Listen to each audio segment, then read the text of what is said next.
What is metacognition, and how do we help our children understand their brains? My name is Jennifer Davis, and I'm an occupational therapist. Today, I'm going to talk about metacognition and how we help our children better understand themselves, their brains, and how to be successful. Metacognition is your thinking about thinking. It's your ability to be your own brain coach, recognize what's happening and what you need to do to improve the situation.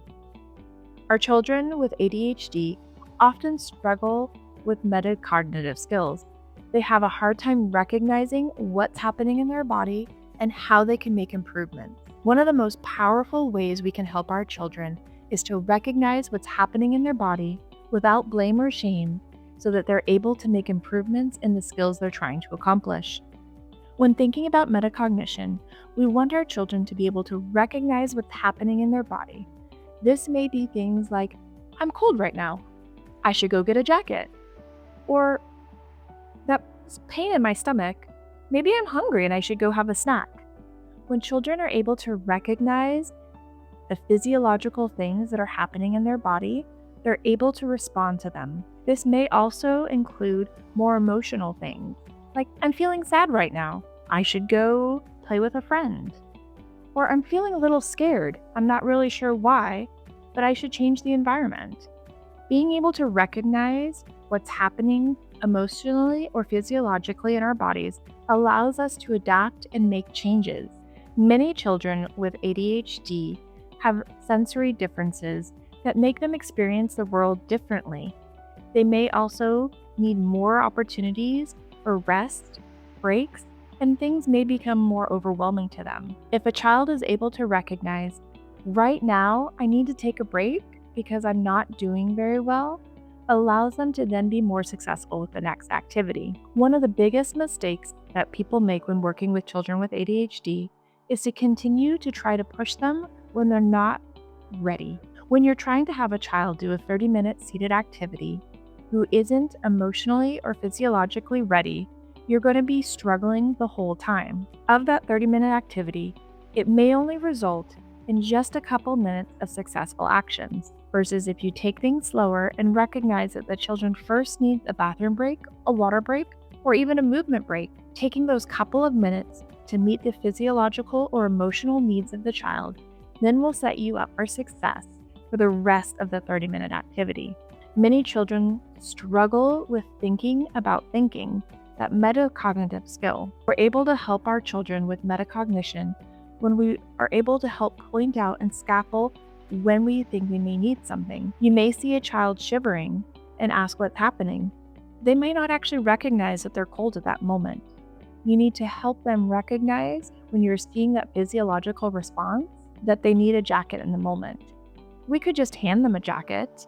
We know they're cold, but that doesn't actually help them learn to recognize that physiological response that's happening in their body so that they're able to then bring a jacket in the future. Oftentimes we see our children with ADHD being wiggly in their chair, and we oftentimes just tell them to stop and we try to tell them what to do. We may even say like, oh, okay, let's just take a break from this activity. Again, that may be what the break from the activity, that may be what the child needs in that moment. But they haven't gained the skill to recognize within their own body that they need the break. So in the future, when you're not there and you're expecting them to do their homework by themselves, they might start getting that wiggly feeling and they just continue to wiggle because they don't know they need to take a break.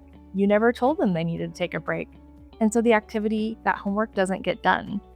But when they're able to recognize that that wiggly feeling is an early indicator that they need to take a quick movement break, they're able to take that break and then get back to the task at hand. One way to help your child with metacognition is to model it for them. I know I found myself multiple times when driving in traffic with my children.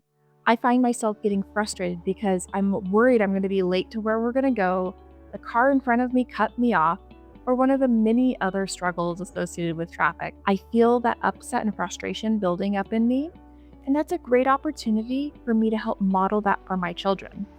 I'm able to say, hey, I'm feeling frustrated right now. There's a lot more traffic than I was expecting. I'm feeling worried. that we're not going to get to where we need to go on time. Or I'm feeling angry because that guy just cut me off. Then, once I recognize the emotion that I'm feeling or what I'm experiencing in my body, I'm then able to help apply one of the tools that would help with that emotion.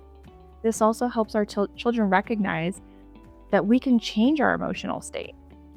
I'm feeling frustrated that that car just cut me off. I think I'm going to turn on the music so that I can focus on something I enjoy. This lets my children know that it's okay to have that emotion. Here's a tool that we can use to improve upon it. We use the same thing with our children. When they're feeling frustrated because the Legos aren't stacking up the way they want to, we can also help them like, oh, this is really frustrating. The Legos aren't working like we want. I'm going to take a deep breath. And now I'm going to try to do the Legos again. And oftentimes, now that we've kind of let some of that frustration out, the Legos are going to work a lot better. So when we help scaffold that for our children, they're able to gain the success. We want our children to be able to stop, recognize what's happening in their bodies, choose an appropriate way to respond to that that's going to help them create success. Knowing what responses are going to be successful often takes a little bit of pre-work. We want to work with our children when they're doing well to find out what types of sensory supports may be successful. For some kids, swinging on a swing, running around the park, playing loud music are what they need to feel better, while other kids may need the lights lowered, the music quiet, limited movement for them to be successful. We start identifying these successful actions early so that we're able to then apply them in moments of frustration or dysregulation. This allows our children to match the emotional response to the successful activity so that they can be successful in the task that they want to do. When our children better understand what's happening in their bodies and their brains, they're able to be a self-advocate. They're able to advocate for what they need without blaming themselves for the struggle that they're experiencing. Nobody is going to blame you or be upset at you when you're cold. You recognize you're cold and you get a jacket and we move on. We want to build that same confidence and self-advocacy for our children with ADHD. They recognize that they're feeling a little distracted. They do the task that they need to be less distracted, and we move on. We want to build confidence and self-advocacy in our children, which is often achieved by improving those metacognitive skills. If you feel like you or your child may need support with that, reach out to our office. We'd be happy to work with you in identifying how to support your child in learning about their thinking and their emotional responses so that we can build successful strategies for them.